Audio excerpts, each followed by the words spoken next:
Hello friends, आपका स्वागत है magnetic science classes YouTube channel पर। आपका हार्दिक स्वागत है। ठीक है, कल अपन ने क्लास 12 का चैप्टर नंबर 7 इंटीग्रेशन समाकलन अपन ने स्टार्ट किया था और उसमें अपन ने नॉर्मली इंट्रोडक्शन किया था, परिचय किया था कि क्या होता है समाकलन, क्या होता है इंटीग्रेशन। ठीक है क्या, और नॉर्मली अपन ने 7-8 फॉर्मूले पढ़े। उससे आगे का आज अपन कवर करने जा रहे हैं। ठीक है, उसमें सबसे पहला जो फॉर्मूला है ना वो क्या है, integration of 1/√1 - x² into dx। ये फॉर्मूला है, कल अपन ने 7-8 पढ़ लिए थे और आगे जो फॉर्मूले ना वो करवाऊंगा और 7.1 है वो कवर करवाऊंगा इस वीडियो से। ठीक है, तो इंटीग्रेशन ऑफ 1/√1 - x² जो होता है ना वो क्या होता है, sine inverse x plus c। और c का मैंने बताया था कि ये क्या होता है, इंटीग्रेशन कांस्टेंट या फिर समाकलन नियता। ठीक है, जो कि क्या होता है, अनिश्चित समाकलन में लगता है, निश्चित समाकलन में c नहीं आता, क्योंकि वहां पे पूरी एग्जैक्ट वैल्यू आती है। तो अपन निश्चित समाकलन करेंगे ना, डेफिनेट इंटीग्रेशन, वहां पे देख लेंगे कि सी आएगा या नहीं आएगा। ओके, अगला 2 नंबर पे जो फॉर्मूला है वो क्या है, -1/√1 - x² इंटू dx। इसका जो फॉर्मूला होता है वो क्या होता है, cos inverse x plus c। यहाँ पे 1/√1 - x² होता है, वो क्या होता है, साइन इनवर्स x। और इसी के आगे जब माइनस लगा दिया जाता है तो वो किसमें चेंज हो जाता है, कोस इनवर्स में चेंज हो जाता है। उसके बाद में जो फॉर्मूला है वो क्या है, 1/1 + x² इंटू dx। dx क्या है, यहाँ पे x के रिस्पेक्ट में इंटीग्रेशन हो रहा है, समाकलन हो रहा है। ठीक है क्या, 1/1 + x² जो होता है ना वो क्या होता है, tan inverse x plus c। ठीक है, ऐसे ही 4th नंबर पे अपने पास में आ रहा है -1/1 + x² इंटू dx। उसी के जैसे यहाँ इसमें साइन इनवर्स x होता है, इसमें माइनस लगाते ही कोस इनवर्स x हो जाता है। वैसे ही इसमें टेन वाले की अगर माइनस लगा दिया ना तो वो किसमें चेंज हो जाता है, कोट इनवर्स x में प्लस c। 5 नंबर पे आ रहा है अपने पास में integration of 1/(x√1 - x² into dx। Sorry, ये होता है 1/(x√x² - 1। ठीक है ना, इसका क्या होता है, सेक इनवर्स x और प्लस में c। ठीक है, अगर इसी के आगे अपन माइनस लगा दे, integration of -1/(x√x² - 1 into dx।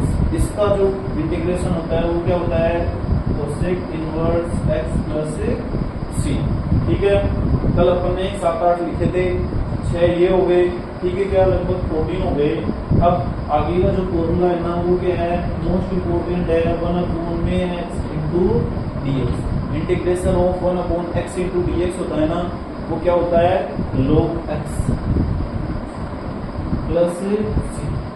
और log x का जो डिफरेंशिएशन होता है वो क्या होता है, 1/x होता है, और 1/x इंटू dx मतलब इसका इंटीग्रेशन होता है वो क्या होता है, log x। क्योंकि अपन इंटीग्रेशन में क्या पढ़ रहे हैं, एंटी डेरिवेटिव। ठीक है ना, पट्टी अवकलज जिसे अपन बोलते हैं। ठीक है ना, समाकलन को बोलते हैं। तो अवकलन का ही उल्टा जो होता है ना उसे अपन समाकलन बोलते हैं। कल मैंने इस पे बात की थी। ठीक है क्या, इससे आगे आ रहा है 8 नंबर पे, क्या, integration of a⁴x into dx। a⁴x अलग चीज है और x की पावर n अलग चीज है। ठीक है क्या, a⁴x का जो इंटीग्रेशन होता है वो क्या होता है, a⁴x अपॉन में log e बेस a और प्लस में c। ठीक है क्या, ये इतने फॉर्मूले हैं, बाकी आगे आएंगे वो अपन वैसे वैसे देखते जाएंगे। ठीक है ना, लिखते जाएंगे। अब ये हो गए 8 तो ये है, और 7 कल शायद मैंने पीछे वाली वीडियो में करवा दिए थे। अब इन्हीं पे बेस अपन इंटीग्रेशन करने जा रहे हैं, मतलब 7.1 जो अपनी एक्सरसाइज है उसे अपन सोल्व करेंगे। ठीक है ना, तो लिख लेना ये ओके।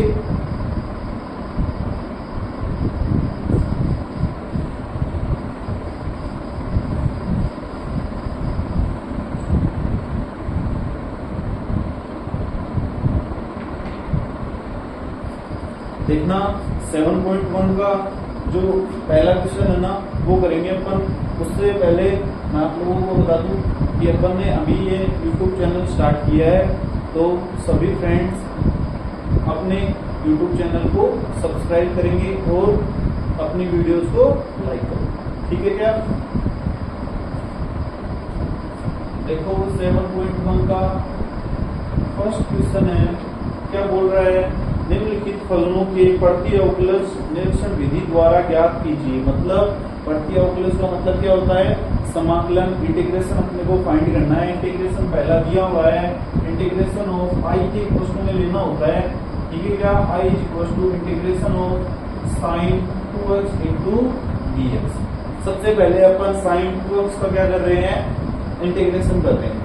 तो साइन x का जो इंटीग्रेशन होता है वो क्या होता है, माइनस ऑफ कोस x। तो पहले साइन का करेंगे तो साइन का क्या हो जाएगा, माइनस ऑफ कोस, और 2x एंगल तो 2x आ जाएगा, ठीक है क्या। अब क्या करना है, जैसे डिफरेंशिएशन में 2x का जब डिफरेंशिएशन किया जाता है तो जो 2x होता है वो उसके मल्टीप्लाई में आता है, लेकिन इंटीग्रेशन में 2x होता है वो इसके डिवाइड में आता है, ठीक है क्या। तो 2x का किया तो अपॉन में क्या हो गया, 2 हो गया, और प्लस में क्या आ गया, c आ गया। c मतलब इंटीग्रेशन कांस्टेंट, जो कि अनिश्चित समाकलन में सब जगह मिलेगा। इंडेफिनेट जो अपना इंटीग्रेशन होता है उसमें सब में मिलेगा, डेफिनेट जो अपना इंटीग्रेशन है उसमें नहीं है, ठीक है क्या। अब सेकंड, फर्स्ट में ये फर्स्ट था, अब इसी का जो सेकंड पार्ट है ना वो करेंगे अपन कवर। दिया हुआ है integration of cos 3x into dx, ठीक है। दिया हुआ है integration of cos 3x into dx। cos 3x का जो इंटीग्रेशन होता है, मीन cos x का जो इंटीग्रेशन होता है वो क्या होता है, sin x होता है, और sin cos 3x का क्या होगा, sin 3x। और 3x का और करेंगे, मैंने पहले वाले क्वेश्चन में बताया था कि एंगल का जब करते हैं ना तो एंगल है ना वो इंटीग्रेशन में सब क्या आता है, डिवाइड के अंदर आता है। तो 3x का करेंगे तो अपॉन में क्या हो जाएगा 3, और प्लस में क्या आ जाएगा, c आ जाएगा, ठीक है। इसका अगला पार्ट कवर करते हैं फर्स्ट क्वेश्चन का। थर्ड क्वेश्चन दिया हुआ है, इंटीग्रेशन ऑफ e की पावर 2x इंटू dx, ठीक है क्या। अब इसके आगे i इंटीग्रेशन लगा हुआ नहीं है तो अपन क्या करेंगे, let i is equal to, हमेशा i के इक्वल टू नहीं होगा अपना इंटीग्रेशन, तो लेट हमेशा ही करना है। लेट का मतलब होता है माना i is equal to integration of e की power 2x into dx। e की पावर 2x का मतलब e की पावर x का जो इंटीग्रेशन होता है वो क्या होता है, e की पावर x ही होता है, ठीक है। तो e की पावर 2x और e की पावर 2x का भी क्या होगा, e की पावर 2x। और मैंने बोला था कि ऊपर में पावर में हो या फिर एंगल में हो, जो होता है ना कुछ यहाँ पे जो 2x आ रहा है इसका भी इंटीग्रेशन करना होता है। तो 2x का जब करोगे तो ये डिवाइड में क्या देगा 2, और प्लस में क्या लग जाएगा, c लग जाएगा, ठीक है क्या। अगला क्वेश्चन नंबर 4, फर्स्ट क्वेश्चन में फोर्थ पार्ट है क्या, integration of ax plus b का होल स्क्वायर इंटू में dx। अपने को क्या करना है, इसका इंटीग्रेशन करना है, ठीक है। अब मैं क्या कर रहा हूँ, ax प्लस b की पावर 2 है, मतलब ये जो इतना पार्ट है ना इसे मैं क्या कर रहा हूँ, x लेके चल रहा हूँ, ठीक है ना। ये बन रहा है x रेज़ टू पावर 2, ठीक है क्या। x to the power n बोल सकता हूँ इसे। तो जो x to the power n का जो फॉर्मूला होता है ना वो क्या होता है, x की पावर n का इंटीग्रेशन ऑफ x की पावर n इंटू dx। वो क्या होता है, x की पावर n प्लस 1 अपॉन में n प्लस 1 और प्लस में c। ये फॉर्मूला होता है x की पावर n का। तो ये अपना x की पावर n ही है, मतलब इसका करेंगे तो क्या होगा, x की पावर n प्लस 1। x क्या है अपना, ax प्लस b, और उसकी पावर क्या हो जाएगी n का मतलब जो पावर में 2 है वो प्लस 1 अपॉन में n की वैल्यू 2 और प्लस में 1, फिर ये तो क्या हुआ है x की पावर n का हुआ है, अब x का और करेंगे तो क्या हो जाएगा ax प्लस b का करेंगे तो इसमें जो a है ना वो क्या हो जाएगा डिवाइड में आ जाएगा और प्लस b क्या हो जाएगा c हो जाएगा। ठीक है, तो अब अपन कंबाइनली लिखेंगे, आंसर क्या लिखेंगे ax प्लस b की और पावर 3 हो जाएगी और नीचे हो जाएगा 3a और प्लस b, ये इसका क्या हो जाएगा राइट आंसर। ठीक है, क्या अपन ने फर्स्ट क्वेश्चन के 4 पार्ट तक कवर कर लिया है। ठीक है, क्या अब क्वेश्चन नंबर 5 देखते हैं 7.1 का, लिख लेना है। देखो क्वेश्चन नंबर 5 है, समझ में आ गया होगा सबको।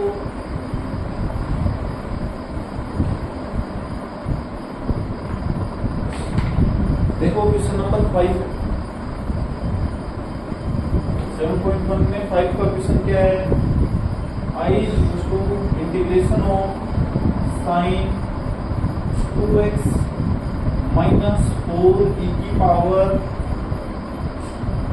3x और इनटू में dx। अपनी बुक के अंदर dx लगा हुआ नहीं आता, dx अपन खुद से लगाते हैं और dx का मीन क्या होता है कि x के रिस्पेक्ट में यहाँ पे इसका इंटीग्रेशन होता है, समाकलन होता है। ठीक है, क्या अब देखना इसका अपने को इंटीग्रेशन करना है, तो इंटीग्रेशन करने से पहले अगर बीच में अगर प्लस या फिर माइनस आ रहा है तो अपन क्या करते हैं दोनों पार्ट में अलग अलग इंटीग्रेशन लगाते हैं और फिर उसके बाद में अपन उसका इंटीग्रेशन करते हैं। तो इंटीग्रेशन में अलग अलग कर रहा हूँ दोनों को, साइन 2x इंटू में dx दोनों के साथ में आएगा और साथ में क्या लगा रहा हूँ उसके इंटीग्रेशन लगा रहा हूँ। Integration of sine 2x into dx ये हो गया, माइनस 4 होता है ना जो मतलब कांस्टेंट होता है वो इंटीग्रेशन से बाहर रहता है। ठीक है ना, क्या रहता है 4 होता है वो इंटीग्रेशन से हमेशा बाहर रहेगा। इंटीग्रेशन ऑफ किसका करना है e की पावर 3x और इनटू में dx।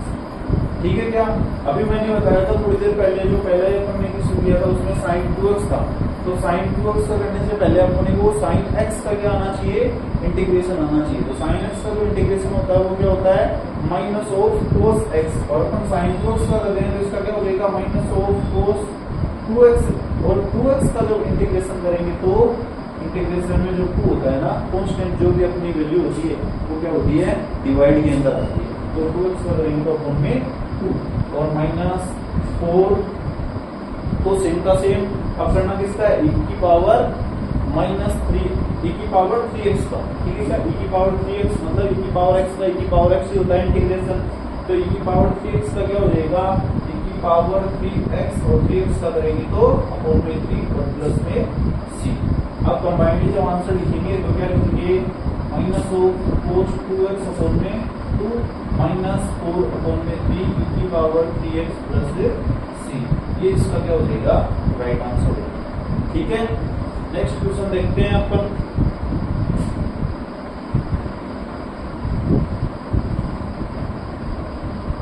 देखो next question, question number 6। Question number 6 है वो उसमें पहले लिखा हुआ है निम्नलिखित समाकलों को ज्ञात कीजिए, मतलब इंटीग्रेशन फाइंड करना है। क्वेश्चन नंबर 6 है क्या इंटीग्रेशन ऑफ 4 e की पावर 3x प्लस 1 और इनटू में। ठीक है, क्या अभी मैंने थोड़ी देर पहले ही बताया था क्वेश्चन नंबर 5 में क्या कि जब भी बीच में प्लस या फिर माइनस आता है तो सबसे पहले अपन क्या करते हैं जो भी जितने भी पार्ट्स में और उनका एडिशन है उनमें सब में और क्या लगाते हैं इंटीग्रेशन लगाते हैं और साथ में dx लगाते हैं। सबसे पहला काम यही होता है कि अगर बीच में प्लस या फिर माइनस आ रहा है तो अलग अलग क्या लगा देते हैं इंटीग्रेशन का साइन और dx, मतलब अलग अलग इंटीग्रेशन करना होता है। अब 4 है ना, 4 के यहाँ पे कांस्टेंट का काम कर रहा है तो कांस्टेंट है वो कहाँ आता है बाहर आता है। तो 4 बाहर आ गया, e की पावर 3x इंटू में dx प्लस 1 के साथ में भी ऐसे ही करना है, 1 बाहर हो जाता है और इंटीग्रेशन ऑफ dx। ठीक है, क्या अब करना है e की पावर 3x का इंटीग्रेशन और e की पावर 3x का क्या हो जाएगा e की पावर 3x और अपॉन में 3 प्लस यहाँ पे dx है तो dx का जो 1 इंटू dx हो या फिर dx हो तो dx का जो इंटीग्रेशन होता है वो क्या होता है x होता है। और प्लस में सी, जिसे अपन क्या बोलते हैं, इंटीग्रेशन कांस्टेंट बोलते हैं। ठीक है क्या। अगला है क्वेश्चन नंबर 7। क्या दिया हुआ है, इंटीग्रेशन ऑफ आई की इक्वल टू में लेते हैं हमेशा integration of x square 1 minus 1 upon x square और इनटू में। क्वेश्चन नंबर 7 दिया हुआ है integration of x square bracket 1 minus 1 upon में एक्स स्क्वायर और इनटू में dx। ठीक है क्या। तो इस क्वेश्चन को करने से पहले, इंटीग्रेशन करने से पहले और अपने को क्या करना पड़ेगा, जो एक्स स्क्वायर दिया हुआ है ना, इसके अंदर ब्रैकेट के अंदर क्या करना पड़ेगा, मल्टीप्लाई करना पड़ेगा। तो सबसे पहले क्या करेंगे अपन, एक्स स्क्वायर को अंदर मल्टीप्लाई करेंगे। तो एक्स स्क्वायर 1 से मल्टीप्लाई होगा तो क्या आएगा, एक्स स्क्वायर माइनस का माइनस और एक्स स्क्वायर यहाँ पे मल्टीप्लाई होगा तो एक्स स्क्वायर होता है और नीचे भी एक्स स्क्वायर और इनटू में dx। अब एक्स स्क्वायर से एक्स स्क्वायर कैंसिल होगा तो यहाँ पे बचेगा 1। ठीक है क्या। अब वापस वही पीछे वाला क्वेश्चन है, उसके जैसा ही बीच में प्लस या फिर माइनस आता है तो अपन क्या करते हैं, अलग अलग इंटीग्रेशन लगाते हैं। तो लगा दो x square into dx minus और क्या हो जाएगा, इंटीग्रेशन ऑफ dx। अब ये यहाँ पे बन रहा है देखो x to the power n और x की पावर n का अभी पीछे करके आए हैं अपन इंटीग्रेशन। x की पावर n का जो इंटीग्रेशन होता है वो होता है x की पावर n प्लस 1 अपॉन में n प्लस 1 और प्लस में c। तो यहाँ पे बन रहा है देखो x की पावर n प्लस 1, n कितना है यहाँ पे 2, तो 2 प्लस 1 अपॉन में 2 प्लस 1। ठीक है क्या। प्लस बीच में क्या आ रहा है, माइनस आ रहा है तो माइनस, और dx का करेंगे तो क्या हो जाएगा, dx का भी बता के आया हूँ पीछे कि dx का जो इंटीग्रेशन होता है वो क्या होता है, x और प्लस में c। और बाइटली जब अपन इसे सोल्व करके लिखेंगे तो क्या लिखेंगे, x की पावर 3 अपॉन में 3 माइनस x और प्लस में c। ये इसका क्या हो जाएगा, राइट आंसर होगा। ठीक है, समझ में आ गया होगा सभी को। नेक्स्ट क्वेश्चन देखते हैं।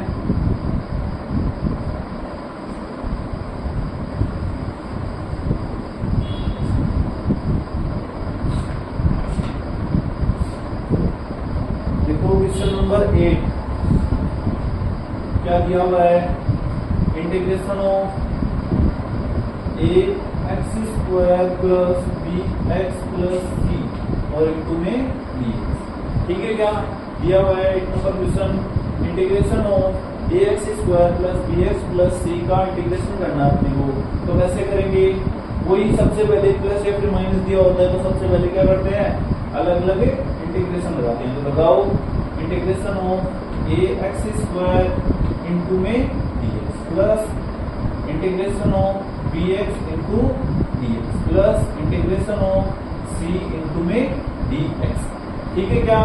फिर क्या करते हैं अपन कि अगर कोई कांस्टेंट टर्म है उसे क्या करते हैं अपन, इंटीग्रेशन से बाहर लेते हैं। सेकंड स्टेप में ये किया जाता है। तो क्या होता है, अपने पास में कोई कांस्टेंट टर्म दी हुई है मल्टीप्लाई में, तो क्या करते हैं, कांस्टेंट टर्म को बाहर निकाल लेते हैं और वेरिएबल जो भी बचता है उसका अपन क्या कर देते हैं, इंटीग्रेशन कर देते हैं। ये बाहर निकाल लो और इंटीग्रेशन में क्या दिया हुआ है, एक्स स्क्वायर इंटू में dx प्लस यहाँ पे क्या है, कांस्टेंट b, तो b बाहर आ गया, इंटीग्रेशन ऑफ x इंटू में dx प्लस यहाँ पे जो कांस्टेंट है वो c है तो वो बाहर आ गया और इंटू में।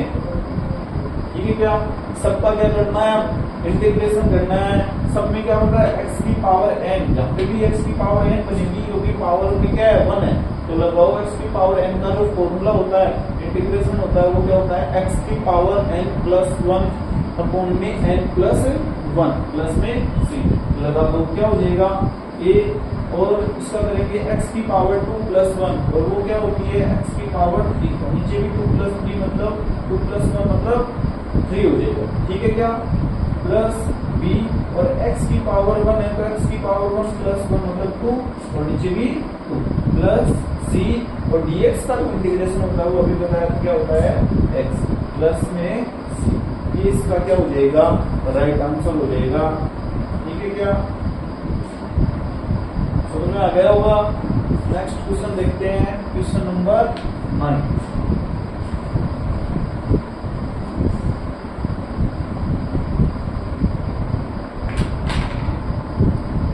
नंबर 9 क्या दिया हुआ है, क्वेश्चन नंबर 9 दिया हुआ है इंटीग्रेशन ऑफ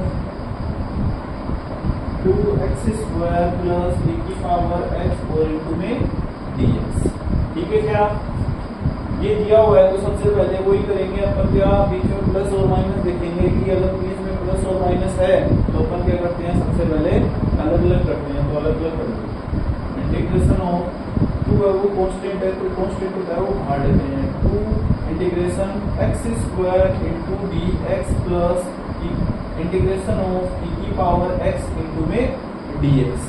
ठीक है क्या? करो इसका इंटीग्रेशन करो, 2 बाहर आ गया, x की पावर 2 है तो x की पावर n से इसका इंटीग्रेशन करना है तो वो क्या हो जाएगा, x की पावर 3 अपॉन में 3 प्लस e की पावर x का क्या होता है, e की पावर x ही होता है और प्लस में c। ठीक है क्या? ये इसका क्या हो जाएगा, राइट आंसर हो जाएगा। अपनी जो मेन एग्जाम जो ईयरली एग्जाम होती है उसमें 7.1 से कम भी 2 क्वेश्चन आते हैं एक एक नंबर के। एक तो आता है एमसीक्यू और एक आता है अपना 3rd नंबर पे जो वेरी शॉर्ट टाइप क्वेश्चन होता है ना, उसमें एक क्वेश्चन यहाँ से पूछते हैं। ठीक है क्या?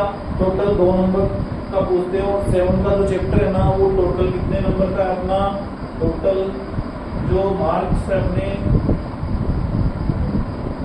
एग्जाम के पॉइंट ऑफ व्यू से ये जो चैप्टर है ना वो सबसे ज्यादा अंक का आता है। ठीक है ना? टोटल मार्क्स कितने होते हैं, 12। 7 का जो चैप्टर है ना वो सबसे ज्यादा नंबर का आता है, 12 नंबर का। उनमें से 7.1 से 2 नंबर के क्वेश्चन आते हैं। पहला आता है वो तो एमसीक्यूज के अंदर आता है और एक जो क्वेश्चन आता है वो कौन सी क्वेश्चन में आता है, वेरी शॉर्ट टाइप क्वेश्चन जो 3rd नंबर के क्वेश्चन आते हैं। ठीक है ना? एक एक नंबर वाले तो 2 नंबर के क्वेश्चन आते हैं यहाँ से। ठीक है क्या? अगला क्वेश्चन है, नेक्स्ट क्वेश्चन देखते हैं अपन। क्वेश्चन नंबर 9 तक अपन ने कवर कर लिया है, अब क्वेश्चन नंबर 10 देखते हैं। देखो क्वेश्चन नंबर 10 क्या दिया हुआ है, क्वेश्चन नंबर 10 दिया हुआ है integration of root x plus 1 upon में रूट x। ठीक है क्या? प्लस नहीं है बीच में minus, root x minus 1 upon में रूट x का होल स्क्वायर और इंटू में dx। इसका क्या करेंगे अपन, इंटीग्रेशन करेंगे। तो इंटीग्रेशन करने से पहले अपन क्या करेंगे, इस पूरे को अपन x नहीं मान सकते। ठीक है क्या? क्या करेंगे, सबसे पहले इसका होल स्क्वायर खोलेंगे अपन। ठीक है क्या? और ये बन रहा है a माइनस बी का होल स्क्वायर, जो b क्या होता है a square plus b square minus 2ab। ठीक है क्या? तो करो रूट x का स्क्वायर मतलब a का स्क्वायर मतलब रूट x का स्क्वायर होता है वो x होता है। ठीक है क्या? प्लस में b स्क्वायर, b का मतलब क्या 1 अपॉन में रूट x का होल स्क्वायर क्या होता है 1 अपॉन में x। फिर माइनस 2ab, 2 इंटू a का मतलब रूट x और b का मतलब 1 अपॉन में रूट x और इंटू में dx। ठीक है क्या? अगर dx नहीं लगाओगे तो इसका मतलब ये है कि यहाँ पे इंटीग्रेशन पता नहीं है किसके रिस्पेक्ट में हो रहा है। ठीक है क्या? किसके सापेक्ष हो रहा है। तो dx का मीन ये है कि यहाँ पे ये बता रहा है कि यहाँ पे जो इंटीग्रेशन हो रहा है वो क्या हो रहा है, x के रिस्पेक्ट में डिफरेंशिएट सॉरी इंटीग्रेशन हो रहा है। ठीक है क्या? अब आगे करेंगे तो रूट x का रूट x कैंसिल हो जाएगा और यहाँ से क्या बचेगा अपने पास में, integration of x plus 1 upon में x और माइनस यहाँ से बचेगा 2 और इंटू में dx। ठीक है क्या? अब क्या कर देंगे, अलग अलग कोई इंटीग्रेशन लगाना अपने को, इंटीग्रेशन ऑफ x इंटू में dx plus integration of 1 upon में x इंटू में dx माइनस यहाँ से 2 कांस्टेंट तो बाहर हो जाएगा और इंटीग्रेशन ऑफ क्या हो जाएगा dx। ठीक है? अब यहाँ से कर दो कोई x की पावर n कर दी और ये बन रहा है 1 अपॉन में x, जो कि अपने पास में अभी पहला ही क्वेश्चन आया है तो बता दूंगा। तो x की पावर 1, x की पावर 1 का x की पावर n से होगा x की पावर n प्लस 1 अपॉन में n प्लस 1। तो करोगे तो x 1 प्लस 1 क्या होगा 2, तो x की पावर 2 अपॉन में 1 प्लस 1 वही 2 प्लस 1 अपॉन x आ गया। तो 1 अपॉन x का जो इंटीग्रेशन होता है वो तो क्या होता है log x, और log x का जो डिफरेंशिएशन होता है अवकलन होता है वो क्या होता है log x। log x का 1 अपॉन में x होता है। ठीक है क्या? अब इसका क्या करेंगे, इंटीग्रेशन करना है 1 अपॉन x का, 1 अपॉन x का जो इंटीग्रेशन होता है वो क्या होता है log x होता है माइनस 2 और dx का करेंगे तो x हो जाएगा और प्लस में c। ठीक है क्या? आज की जो वीडियो अपनी उसमें इसमें अपन ने 7.1 के 10 तक जो क्वेश्चन है ना वो कवर किए हैं। आगे ये क्वेश्चन अपन नेक्स्ट वीडियो में कवर करेंगे। Thank you for watching magnet science classes. सभी दोस्तों से रिक्वेस्ट है अपना जो चैनल है उसे सब्सक्राइब जरूर करें, ठीक है क्या? Thank you for watching magnetic science classes. Thank you.